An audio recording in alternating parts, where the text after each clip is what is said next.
윤석열 대통령 석방 등 막판 변수가 나온 가운데 탄핵 심판 선고가 언제 나올지 관심이 모아지고 있는데요. 관련 내용에 대해서 김성수 변호사와 함께 얘기 나눠보겠습니다. 안녕하십니까? 어서 오세요. 안녕하세요. 네, 탄핵 심판 선고 이번 주다 다음 주다 다다음 주다 여러 가지 전망이 나오고 있는데요. 이 선고 시점에 가장 큰 변수 좀 어떤 걸 꼽을 수 있을까요? 예, 일단은 이 선고 시점에 대해서 이번 주가 유력하다라는 이야기가 나왔었습니다. 예. 그리고 그 근거 중에 하나가 저희가 앞서 두 번의 이 탄핵 사건이 있었지 않습니까? 그리고 그 당시에는 11일 그리고 14일 정도 후에 변론 종결로부터 11일, 14일 정도 후에 선고가 됐었고 이번 주에 이제 오늘이 지금 14일째가 되는 날입니다. 예. 지난 25일 날 변론 종결이 됐었죠. 그렇다 보니까 이번 주 중에 아무래도 선고일이 정해지지 않겠느냐 이런 이야기가 나왔었고 또 앞서 사건 같은 경우에는 이 두 사건 모두 금요일에 선고가 됐었습니다. 그렇다 보니까 이번 주 금요일이 유력하지 않겠느냐 이런 이야기도 나왔던 부분인데 이 보통 지난번 같은 경우에는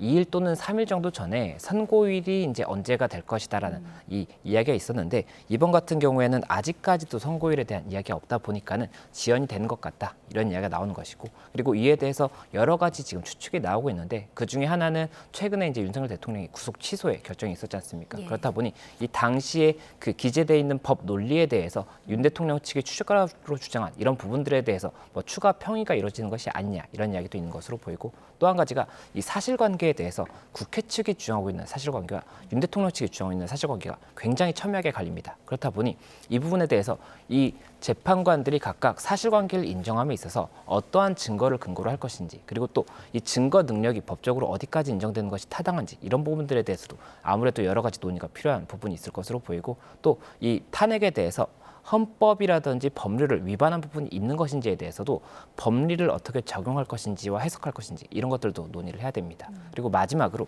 이 부분 탄핵에 대한 결정을 함에 있어서 법률이나 헌법 위반이 있다고 가정을 하더라도 이것이 파면에 이를 정도로 중대한지까지도 봐야 되기 때문에 그 부분까지도 이제 각자의 재판관들의 생각을 정리하는 그런 시간이 길어지다 보니까 아직까지는 이야기가 없는 것이 아닌가 이런 이야기가 나오는 것 같습니다. 예.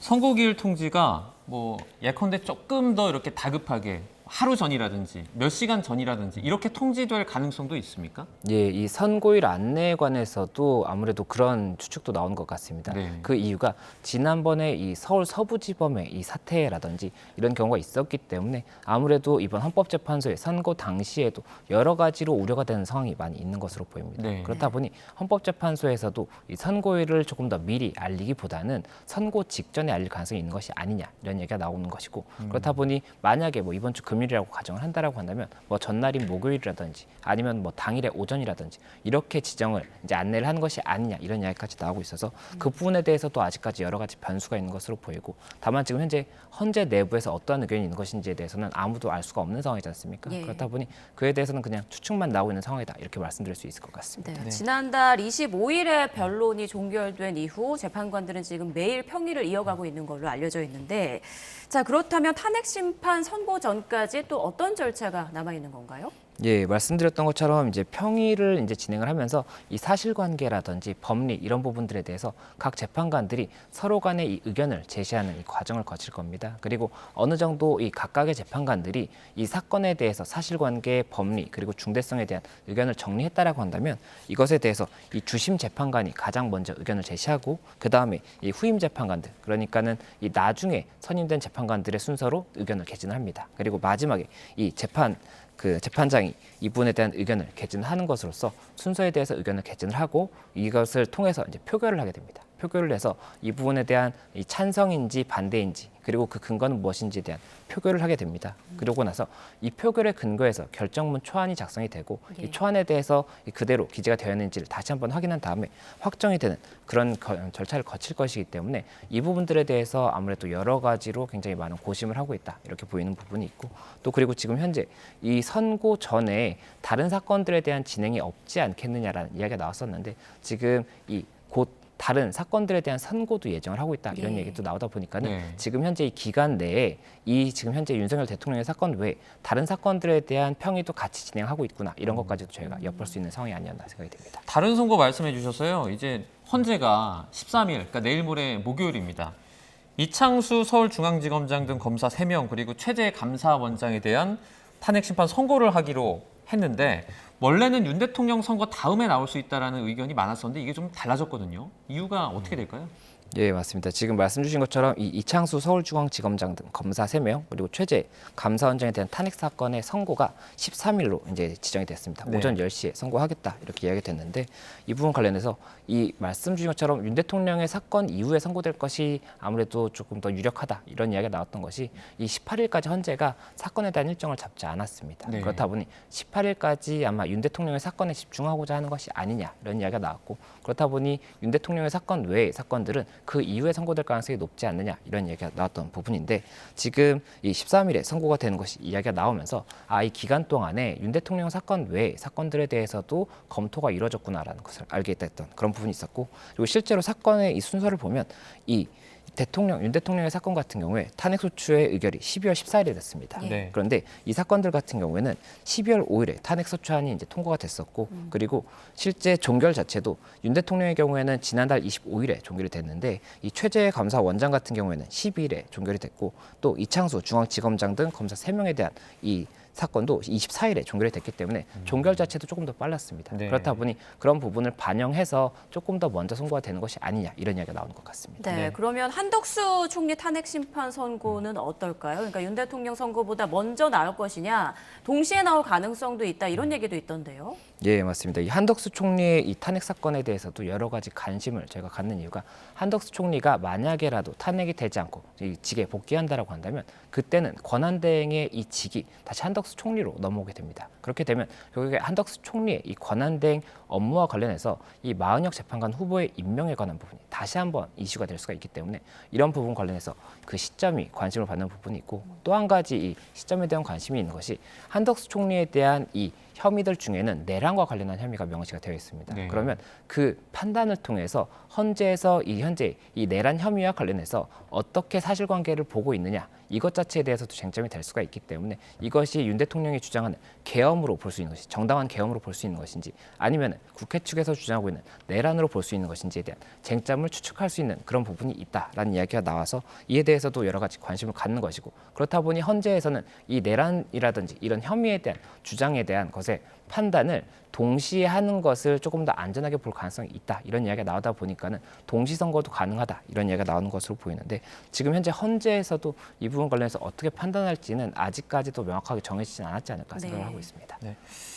헌재의 탄핵 심판을 좀 전후해서 테러 가능성을 예방하기 위해 헌법재판소 인근을 특별구역으로 지정을 하고 그날엔 이제 또 뭐 총기 출거 금지를 추진한다라고 하는데 만약에 이제 그 불법 시위 또는 테러에 가담하게 되면 구체적으로 좀 어떤 처벌을 받게 됩니까? 예, 만약 그러한 행위가 있다라고 한다면 각각의 행위에 따라서 그 행위자들의 처벌이 이루어질 것이고 이것이 어느 정도의 수준이냐에 따라서 그 처벌의 수준도 달라질 수가 있습니다. 네. 그래서 일단은 이렇게 집회 과정에서 폭력 행위가 있다든지 아니면 집회에서 신고한 내용과 다른 행위를 한다라고 한다면 이 일단은 집회 및 시위에 관한 법률 위반으로서 형사처벌 규정이 있습니다. 그에 따라서 처벌이 될 수가 있는 것이고 네. 또 누군가를 폭행을 한다거나 아니면 공무집행을 방해하는 이런 행위를 했다라고 한다면 이에 대해서도 처벌이 될 수가 있는 것이고 또 폭행의 이 과정에서 누군가와 같이 폭행을 한다든지 아니면 위험한 물건을 가지고 폭행을 한다라고 한다면 특수폭행이라든지 특수상해도 성립이 될 수가 있고 훨씬 더 중하게 처벌이 될 수 있습니다. 그렇다 네. 보니 그런 부분들에 대해서 굉장히 주의가 필요하다 이렇게 말씀을 드릴 수가 있을 것이고 저희가 서부지법 당시에도 말씀을 드렸던 부분이 이 법에 대한 그 존중은 굉장히 중요한 부분인 것이고 이 법에 대한 존중이 무너진다라고 한다면 이 국가의 존립 자체에 대해서도 굉장히 큰 위험이 될 수가 있기 때문에 네. 이 판단에 대해서 어떠한 의견이 있다고 하더라도 그에 대해서 폭력적인 행위를 통해서 이것에 대한 의견을 표출하는 것이 맞는지에 대해서는 저희가 신중히 고민을 해봐야 된다 이렇게 말씀드리고 싶습니다. 네, 앞서 박근혜 전 대통령 탄핵 심판 선고 때는 불법 시위로 30명이 송치됐다고 하더라고요. 예, 맞습니다. 이 당시에도 30명이 송치가 됐었고 예. 실제로 실형 등의 선고가 됐었습니다. 그리고 당시에 이제 죄명이 말씀드렸던 폭행이라든지 공무집행 방해 이런 부분이 가장 주된 내용이었고 이 행위의 정도라든지 피해 정도에 따라서 실형이라든지 벌금까지 굉장히 다양한 처벌이 이루어졌었기 때문에 이런 부분도 아마 이번 사안에서도 만약 유사한 상황이 있다라고 한다면 그 처벌이 이루어질 가능성이 높지 않을까 생각이 됩니다. 네. 그 이번에 재판이 처음 열렸던 서부지법 난동 얘기도 조금 해보도록 하겠습니다.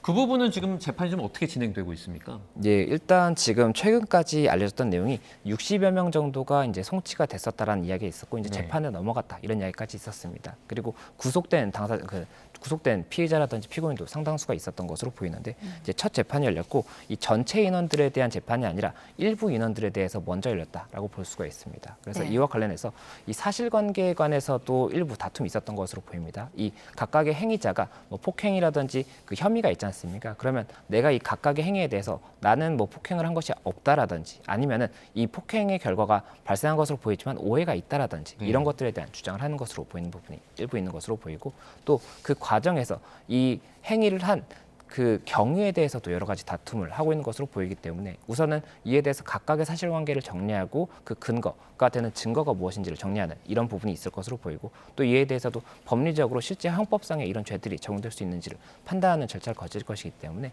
이 첫 기일에서 바로 선고까지 이어질 수 있는 그런 상황은 아닐 것으로 보이고 계속해서 기일을 통해서 사실관계를 다시 한번 확인하는 그런 절차가 이어지지 않을까 생각이 됩니다. 네. 네.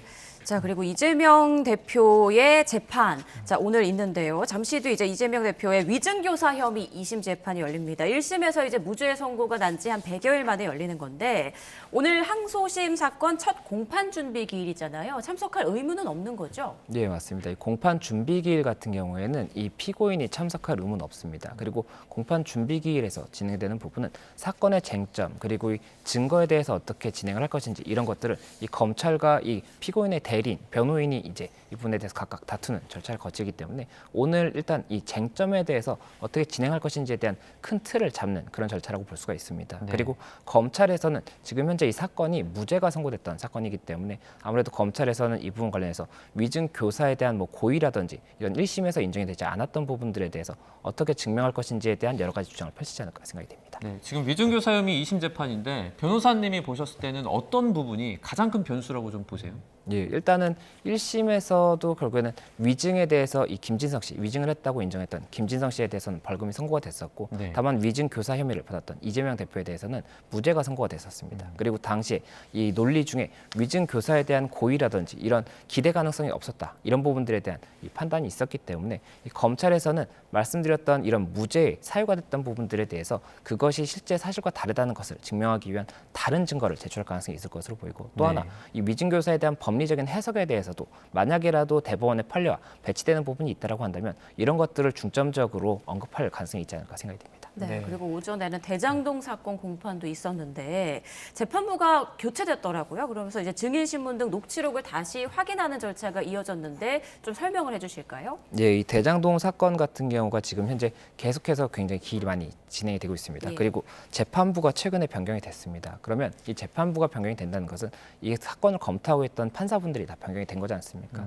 그러면 새로운 판사분들이 현재 진행 내용을 알 수가 없는 부분이 있기 때문에 그렇게 되면 갱신 절차를 거쳐야 됩니다. 그리고 갱신 절차를 거치게 되면 이 검찰과 피고인 측 양측이 다 이 갱신 절차를 간소하게 진행하는 것에 동의를 한다라고 한다면 간소하게 진행을 할 수가 있지만 한 측이라도 동의하지 않는다라고 한다면 기존에는 이 전체 공판 기일에서의 이 녹음에 대한 녹음 파일을 듣는 이 과정을 거쳐야 되는 것이고 그 과정에서 수개월씩 재판이 지연되는 그런 결과가 있었던 사례가 있었습니다. 그런데 최근에 이 형사소송 규칙이 개정이 되면서 네. 지금은 이 양측 중 일방이 동의하지 않는다라고 했을 때는 이 녹취록 결국에는 녹음 파일을 다 글로 정리해둔 이것을 일단 보는 것으로 이 사건에 대한 내용을 파악을 하고 만약에라도 이 당사자들이 이 녹음 파일을 이 녹취한 이 녹취록에 이 잘못 기재된 부분이 있다라든지 이런 이견을 제시한다라고 한다면 그 부분에 대해서만 녹음 파일을 재생하는 이런 절차를 통해서 굉장히 좀 간소하게 진행할 수 있는 이런 절차를 마련을 했기 때문에 일단은 그 부분에 대한 진행에 뭐 어떻게 이견을 제시할지 이런 것들이 논의가 되는 자리가 아니었을까 생각이 됩니다. 그러면 지금 이 대표 재판을 좀 구체적인 예로 들어봤을 때 실제 이것 때문에 재판이 좀 지연될 가능성도 뭐 충분히 있다고 봐야겠네요. 예, 아무래도 이 형사소송 규칙이 개정되기 전에는 그런 부분 때문에 굉장히 중요 사건들이 지연이 되는 결과가 있었다라는 이런 이야기가 나왔었기 때문에 네. 그런 부분 관련 이번에도 이 재판부가 변경이 되면서 그런 굉장히 또 수개월간 그 재판이 다시 한번 진행에 대해서 조금 추가적인 진행이 아닌 기존의 녹음을 듣는 이런 과정을 거치지 않을 것이냐라는 이야기가 나왔던 부분인데 네. 지금 개정이 됐지 않습니까? 그러면 개정이 되고 나면 이 녹음 파일을 듣는 것은 이 녹음 시간만큼을 들어야 되기 때문에 굉장히 많은 시간이 걸릴 수밖에 없지만 네. 이 녹취록이라는 것은 종이로 이 대본처럼 누가 이렇게 말했다는 것을 읽는 것이기 때문에 굉장히 짧은 시간에 이 파악을 할 수가 있습니다. 그리고 이견이 있는 부분에 대해서만 일부 녹음 파일을 재생하는 것은 전체 녹음 파일을 재생하는 것보다 당연히 훨씬 더 시간이 짧을 수밖에 없기 때문에 그런 부분들에 대해서는 아무래도 기존과 다르게 조금은 더 빨리 진행될 수 있다 이런 얘기가 나오면서 그 의료가 많이 부식된 상황이다 이렇게 보입니다. 네. 이재명 대표 관련 재판이 줄줄이 예정돼 있는데 그 중에서도 가장 관심인 게 이제 공직선거법 2심 선고 일단 3월 26일에 예정돼 있잖아요. 대법원 선고가 언제 나올까 이 부분이 참 궁금한데요. 그 이른바 633 원칙 지켜질 수 있을 거라고 보세요? 네, 일단 공직선거법의 이 270조에 이 6개월, 3개월, 3개월의 이 원칙이 있습니다. 그래서 1심, 2심, 3심을 6개월, 3개월, 3개월 이렇게 각각 진행을 해야 된다는 부분이 있었던 것인데 이와 관련해서 일단 항소심 같은 경우에도 3개월을 맞추지는 못했습니다. 다만 이 선고 기일까지 굉장히 빨리 재판을 진행하면서 결국에는 최대한 이 법원에서 이 633을 지키려고 하는 노력이 있었다 이렇게 보이는 부분이 있었고 지금 3개월에 대해서도 대법원에서도 이 법원 자체 이 633을 지키려고 노력하겠다는 의견을 계속해서 표명을 했었기 때문에 이 선고가 있은 다음에 대법원 선고 자체도 굉장히 빨리 진행하려고 노력하지 않을까 생각이 되고 네. 이 대법원 사건 같은 경우에는 이 뭐 변론기일이라든지 이런 것이 별도로 있는 것은 아닙니다. 법률심이기 때문에 이 법률적인 주장에 대해서만 판단을 하는 그런 과정이 있어서 이 부분 최대한 빨리 진행하고자 하는 그런 부분이 있습니다. 다만 이 상고의 절차라든지 이런 것들에 시간이 소요될 수 있는 부분이 있기 때문에 이 소요되는 시간이 어떻게 되느냐가 가장 중요하지 않을까 생각이 됩니다. 네, 알겠습니다. 오늘 여기까지 듣도록 하겠습니다. 김성수 변호사와 함께했습니다. 고맙습니다. 고맙습니다.